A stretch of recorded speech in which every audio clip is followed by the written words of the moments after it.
Hey everybody, and welcome back to another Tunisian Thursday video. I'm actually recording this a little bit earlier than Thursday because I got going on this and I will have it done before Thursday. I am 99.99% sure, so I figured I better film it a little bit early so that I can share this Tunisian, or this part of Tunisian, with you guys. This is one of my favorite things. I've done quite a bit of cross stitch, and if you remember, I made this canvas and decided that I was going to cross stitch this on it. Cute little ducky. I have made some errors on this. I won't lie, I have made some errors with miscounting and learning some things that I didn't know before. But anyway, I am obviously working on the cross stitch part. You can see that I have all of the black finished. So the whole outline and the feathers, as you would call them, are finished, and I am just working on the bill of the duck. So I'm just working on the orange part now. And what I did wrong is I should have done one more row of simple Tunisian, but that's okay because I miscounted. I was counting it on my phone instead of actually printing it out first and then counting it. But I should have done 37 rows instead of 36 rows because I only have 2 rows at the top here, but I do have 3 rows down here at the bottom. That's not that big of a deal. The other thing that I learned, which I thought should have been a no-brainer, is that the X's are actually over the vertical bars. I don't know why I was thinking that they were in between the vertical bars, but they are not. So now that makes sense because, as you notice, I don't count the end stitches, but I've got 1, 2, 3, 4 unused vertical bars here, and over here I only have 2. I should have 3 on each side.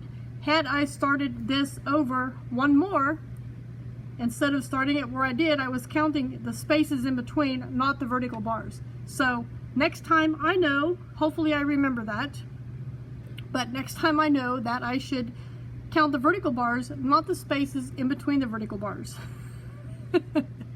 Anyway, the other thing that I want to show you real quick is I am doing the back of this a little bit different than I have previously. Previously I had just tied my yarn, and you know, big long stretches in between, and I just tied my yarn when I started and stopped.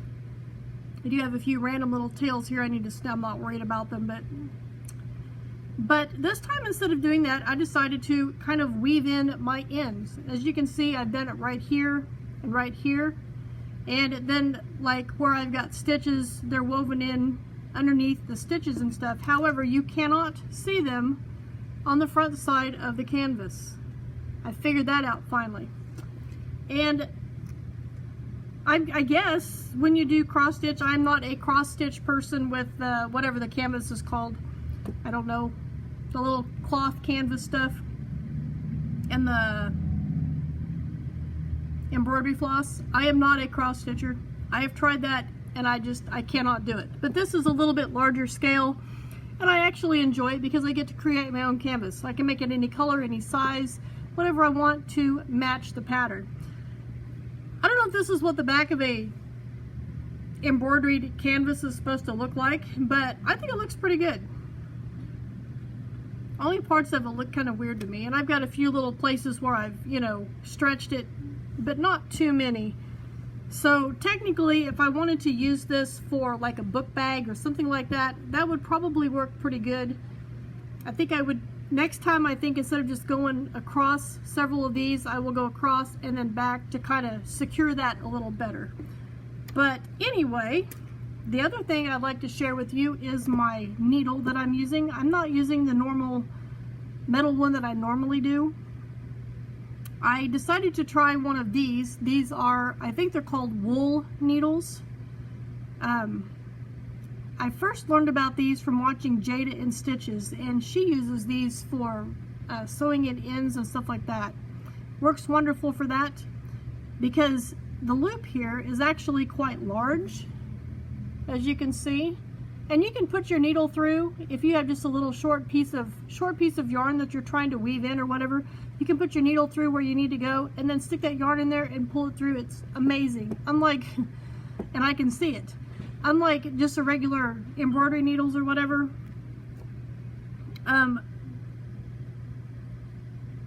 they are a little more difficult to do. So anyway, I have been working on, obviously you can see the bill because I've got the rest of it done. And I thought I would share with you a little bit. I am over here at the end, so I'm going to go ahead and cut this because I don't want a big old long string going up all the way over here. But actually, I think I'll start over here because I have a book that I dug out of the dumpster that has a lot of Tunisian crochet. It's actually called Afghan crochet in the book.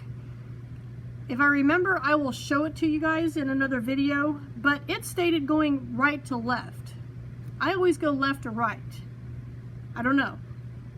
To me, left to right makes more sense. If you do embroidery, do you go left to right or right to left, or does it matter? Let me know down in the comments below on that. But anyway, I'm going to snip my yarn here, just like that. And we will weave these in at a later time because I'm not too worried about them. And I will show you that real quick when I get there. But I'm going to start over here, and I'm also going to dip down and pick this one up. I should have done it when I was on this row, but I forgot. That is just one little X there. But when I get over here, I'm going to dip down and then go back up. Shouldn't be that big of a deal. So this is what I do. And there's also a method which is, for me, is a little more tedious that I have discovered, that you can do the cross stitch without having any marks on the back, but it is a lot more work, trust me. I did a little bit of it on that unicorn one that I did. I don't know if that video is still up or not, but yeah. So we're just going to pull the yarn through about so far, and then we're going to hang on to it. And I'm going from the bottom left to the top right, I think. Yeah. Bottom left to top right. Oops. At least that's the plan anyway. Oh, did I pull the wrong one? I did. That's okay. We'll just pull it through and we will just thread this needle right back up. Piece of cake. So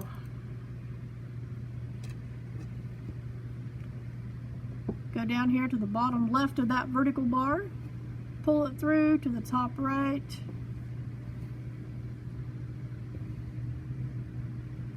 it looks like I'm going to run out of yarn on the way across, but that's okay.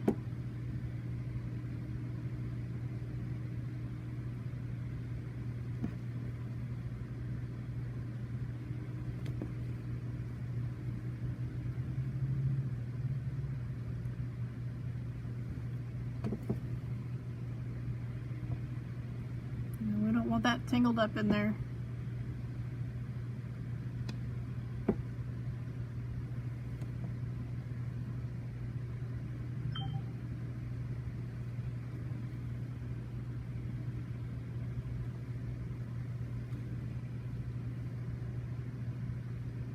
Okay.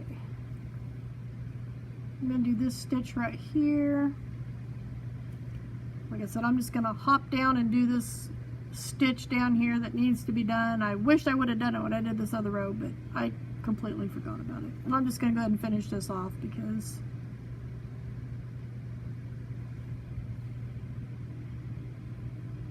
no reason to leave it un-X'd. Now see, I went through that. So we're just going to go snip, snip. Pull that out.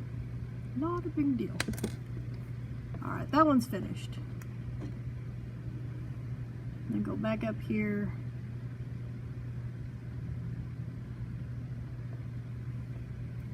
And continue what we're doing.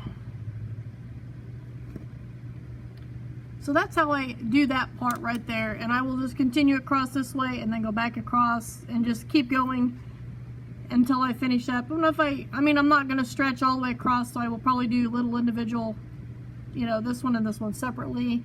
But anyway, this will all be orange, and I will have that to show you in another video.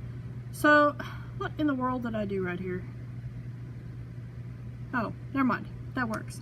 So let me show you how I weave these ends in. I will start with this one right here, because, yeah. So what I've been doing is just kind of going up in the back side of that. And I'm just going to go under all of those right there, like that. And I'm going to pick up that little white. I'm not too worried about this. This is going to be a pillow. So I'm not too worried about stitches coming out or anything. So, and then with these, like I said, you just pop your yarn through there, pull it through, or try to. Piece of cake. I love that. And you can't see that I did anything on the other side. Yeah, I'm glad I decided to do it this way than do the knots, because it looks oh so much better.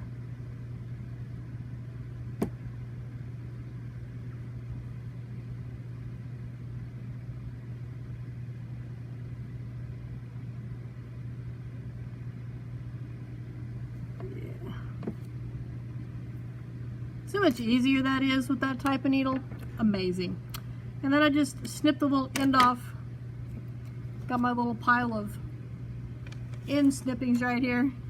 But anyway, that is how I am doing the cross stitch on this. I'm going to let you guys go so I can get back to work on this, because I am thoroughly enjoying making this.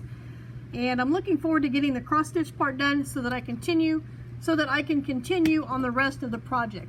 So I want to thank you guys for joining me, and I will see you in my next video.